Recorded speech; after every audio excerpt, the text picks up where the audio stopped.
Member Mulder. Thank you, Honourable Deputy Chair of Chairs, Honourable Members.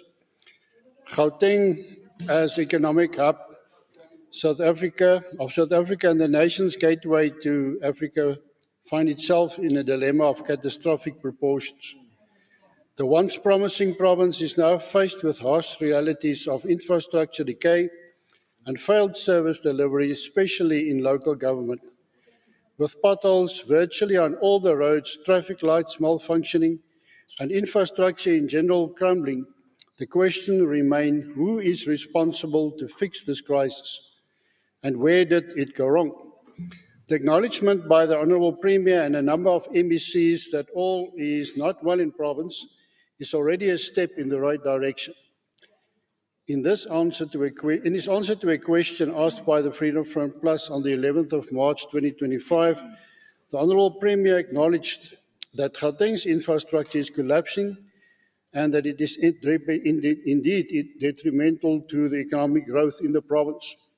The Premier then referred to a list of 450 syndicates looting infrastructure, adding that it would be impossible to replace every broken traffic light before these syndicates have been apprehended. On the 5th of March 2025, the Honourable Premier of Gauteng unveiled a bold plan to tackle Gauteng's 13 pressing challenges, of which amongst others a 72-hour pothole fix initiative and the promise to replace 187 traffic lights.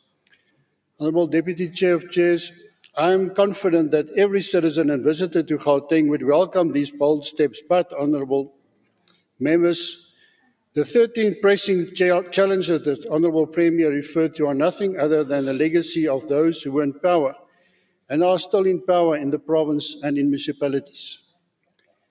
The first 6 administrations of this province and local government has been responsible for the decay and failed the people of Gauteng, and as economic powerhouse of the country also failed South Africa.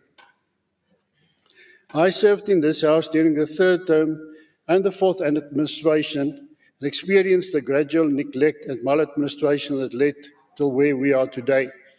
Time will tell if we in the 7th Gauteng administration, specifically after the local government elections of 2026, will be able to fix this. We collectively are obliged to do so to fulfill our mandate.